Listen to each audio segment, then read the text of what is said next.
Bonjour à chacune et à chacun.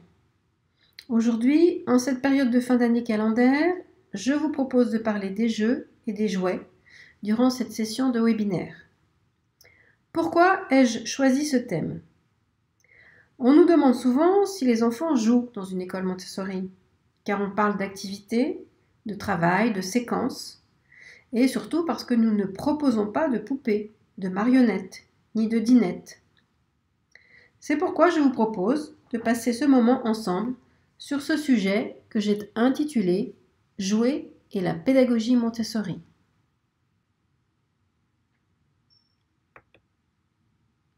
Voyons le planning. Donc en 3 parties, définition de jouer, jouet et jeu. La deuxième partie concernera les jeux dans les différentes cultures. Et en 3e partie, je vous propose de parler de Maria Montessori et sa conception et sa vision du jeu. Alors, quelles sont les ressources que j'ai utilisées pour ce webinaire? Il y en a 2.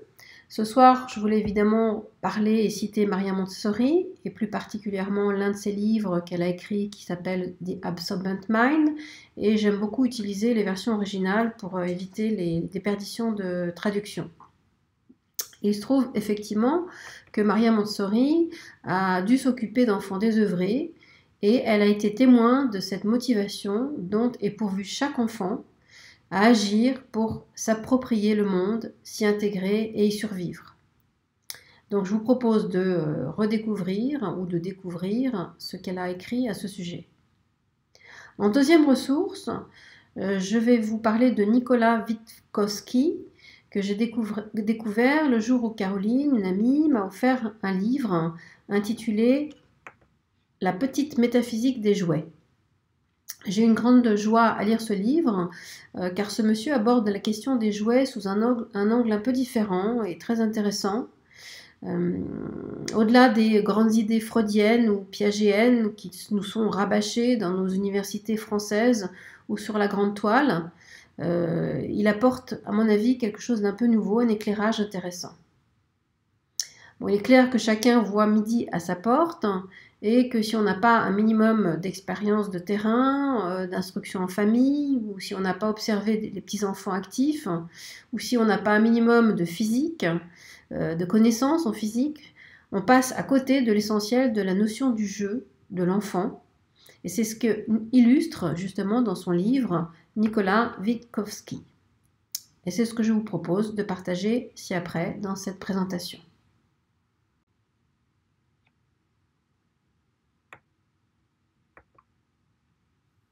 On va commencer par quelques définitions que j'ai souhaité vous présenter. Ici, j'ai choisi 3 vignettes pour représenter les jeux, les jouets et le verbe jouer. Tout d'abord, le mot jouet, il est récent puisqu'il date du XVIIe siècle.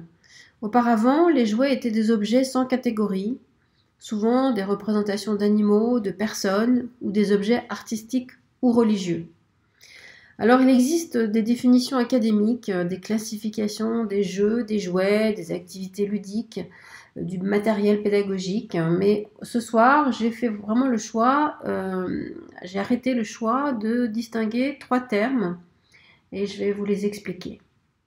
Tout d'abord, j'ai mis la vignette de jeux, c'est des jeux de plateau comme on peut les appeler, ce sont des objets. Ensuite, j'ai mis une petite vignette qui représente 2 personnes qui jouent au tennis. Parce qu'on peut en effet jouer au tennis, jouer d'un instrument ou jouer avec un jeu ou un jouet justement. En 3e vignette, j'ai choisi donc le jouet, l'objet dont on parlera plus tard. Selon moi, la question essentielle porte sur l'activité réelle de l'enfant, ou voire même de l'adulte, qui s'opère. Elle peut être cette activité physique, ou alors logique, ou alors de mémorisation. Mais à chaque fois, c'est l'individu qui déclenche lui-même l'action.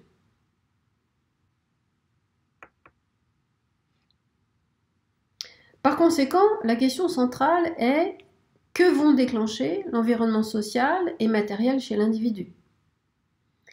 Que va déclencher ce jeu, ce jouet? Ça peut être du plaisir, de l'émotion, de la compréhension, ou tout le contraire, du dégoût, de la peur, un blocage ou un rejet. Nul ne sait par avance, de façon certaine, comment chacun va réagir face à un jeu, à une situation ludique ou compétitive. Au-delà du vocabulaire, ce soir, j'ai préparé des citations. Les toutes premières sont de Maria Montessori elle-même. Qu'est-ce qu'elle nous dit dans son livre dont je parlais tout à l'heure? Elle nous dit « Il faut apporter le monde à l'enfant. Comme nous ne pouvons apporter le tout, c'est à l'enfant de l'imaginer. » Ou encore « Les fruits en bois donnés aux enfants sont des moqueries. » Que nous dit Nicolas Witkowski? « J'ai 7 ans aujourd'hui, Dieu bien-aimé, et je ne dois plus jouer à des jeux d'enfants. Alors voici ma toupie, mon cerceau et ma balle. » C'est un petit enfant grec qui se prépare à devenir adulte. Ou encore, l'enfant ne joue pas, il recherche avec le plus grand sérieux ce sur quoi le temps n'a pas de prise. Pour ma part, je rajouterais qu'un jouet mal conçu est une atteinte à l'intelligence de l'enfant.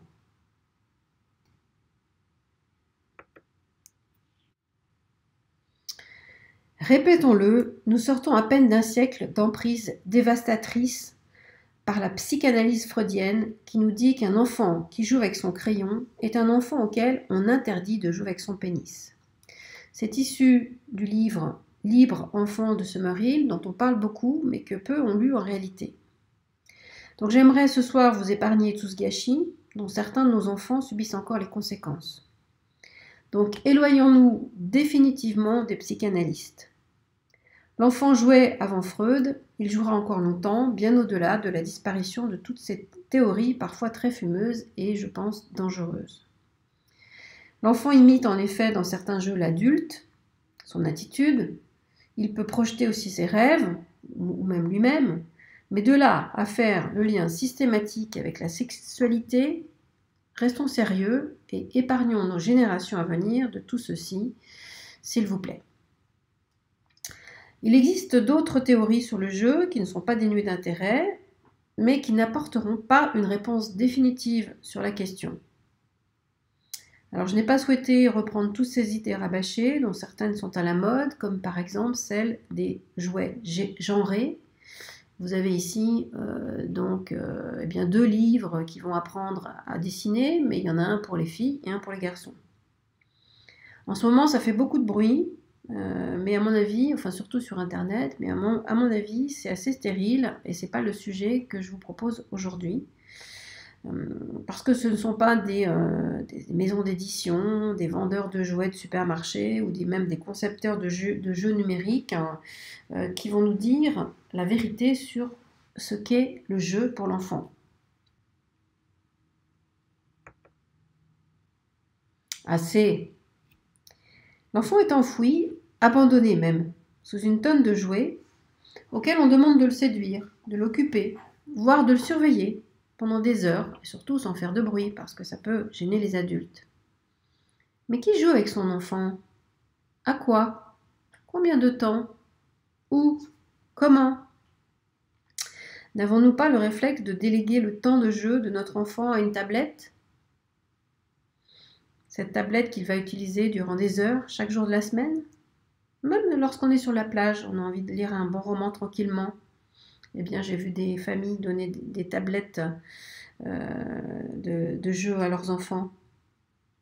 Un jour, une stagiaire m'a raconté que la directrice de l'école Montessori où son fils allait, une classe maternelle, avait conseillé lors d'une soirée aux parents de vider les placards et de jeter tous les jouets. Bon, c'était un petit peu exagéré, mais voilà.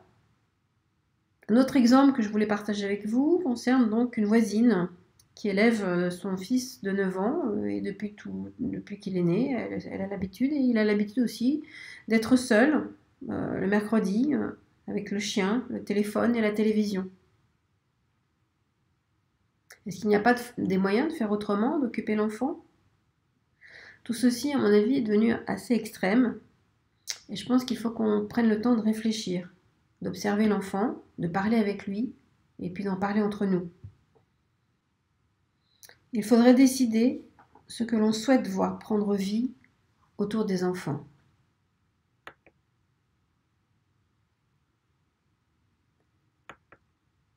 Depuis des millénaires, les hommes ont fabriqué des objets destinés aux plus jeunes, dans une optique de jouer, dans une optique de spiritualité ou de divertissement.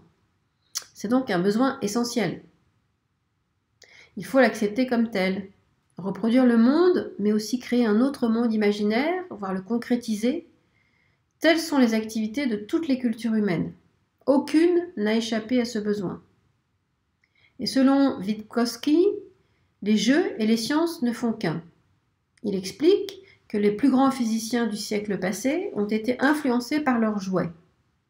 Maxwell, Einstein, Newton ont théorisé les lois physiques parce qu'ils jouaient des journées entières dans leur jardin, la forêt, leur maison, avec simplement quelques objets dont je vais vous parler. Alors, j'ai affiché dans la première diapo le miroir. Le miroir, pour ses jeux de lumière, pour les reflets et la symétrie, c'est un de ces objets indispensables au jeu de l'enfant. La balle, c'est le jouet par excellence. Elle est aujourd'hui présente partout, plus que jamais, dans de nombreuses activités, individuelles ou pas. Et donc c'est aussi un objet symbolique, représentation de notre terre qui tourne. La toupie. Alors avec la toupie, on peut découvrir les notions de direction, de vitesse, d'axe, de lieu, de temps qui passe aussi. Également, si vous avez eu l'occasion d'en fabriquer, on peut avoir des jeux de lumière, on peut voir apparaître ou disparaître les couleurs grâce à l'effet de la rotation. Un autre jeu ou jouet dont nous parle M. Vygotsky, c'est le château de cartes qu'il va construire, que l'on va construire et voir aussi s'écrouler. Donc c'est assez basique, un jeu de cartes. Et on va travailler, on va découvrir les 3 dimensions, les notions d'air, d'équilibre et notions du temps qui passe, voire même d'éternité, ont petit à petit émergé dans l'esprit de compréhension de l'enfant. Et enfin, en dernier objet, il nous propose les plumes. Pour le frottement de l'air, pour la résistance, la notion de poids et de pesanteur. Ces objets contiennent l'initiation au mystère de la nature, alors n'en privons pas les enfants.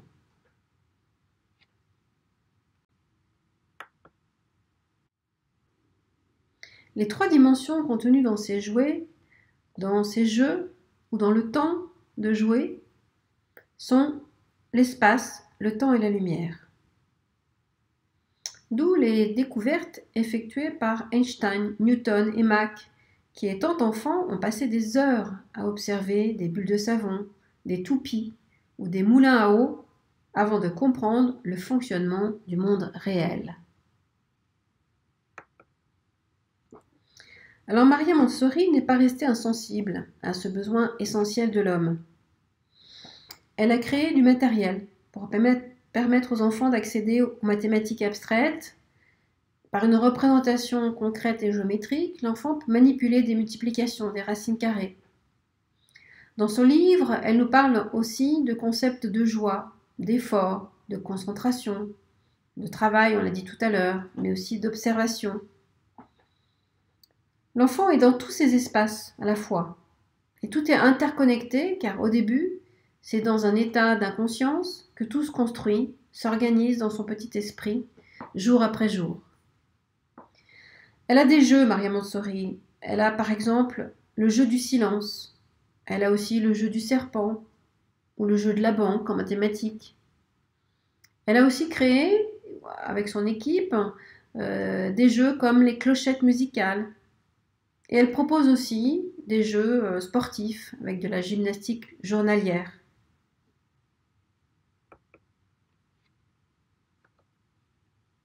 L'imagination était un thème très sensible chez Maria Montessori. Elle la qualifie comme une expression naturelle chez l'enfant qui va extrapoler le monde à partir d'une partie du monde. Alors là, j'ai préparé des petites vignettes. La première, c'est celle d'un arbre. Tout le monde devine et tout le monde sait que c'est un arbre. Et celle-là, c'est celle d'un chêne. Eh bien, elle nous explique que c'est le contraire qu'il faut faire. Il faut commencer par montrer un chêne à l'enfant et c'est lui qui va extrapoler à la définition d'un arbre en général. Car un arbre, ça n'existe pas en réalité, mais un chêne, oui. Idem pour le singe, que l'on présente au bébé sous une forme générique, alors qu'il faudrait lui présenter une photo de babouin afin qu'il imagine ce qu'est un singe. J'en arrive à la conclusion. Les bébés sont les premiers à nous montrer qu'ils préfèrent la boîte aux jouets qui s'y trouvent, ou qu'ils préfèrent goûter au bolduc plutôt que de le mettre dans la poubelle, sitôt le paquet ouvert. Ce sont les enfants qui nous montrent que sauter dans la flaque d'eau est bien plus attirant que de la contourner. Ce sont les adultes qui jouent au tennis, aux échecs ou à un autre jeu comme le millionnaire qui nous montrent que le jeu fait partie de nos besoins et qu'il serait cruel de nous en éloigner. Alors, essayez de le détourner pour qu'il devienne pédagogique, académique ou culturel. Pourquoi pas? Mais n'en attendons pas des merveilles, car c'est l'utilisateur qui est le décideur à chaque fois. Je partage avec vous une dernière citation de M. Witkowski. L'enfant poursuit finalement le même but que le physicien, le philosophe ou le mathématicien en quête d'invariants et de structures qui traversent le temps. Il va droit à l'essentiel, à ce qui est caché derrière les choses.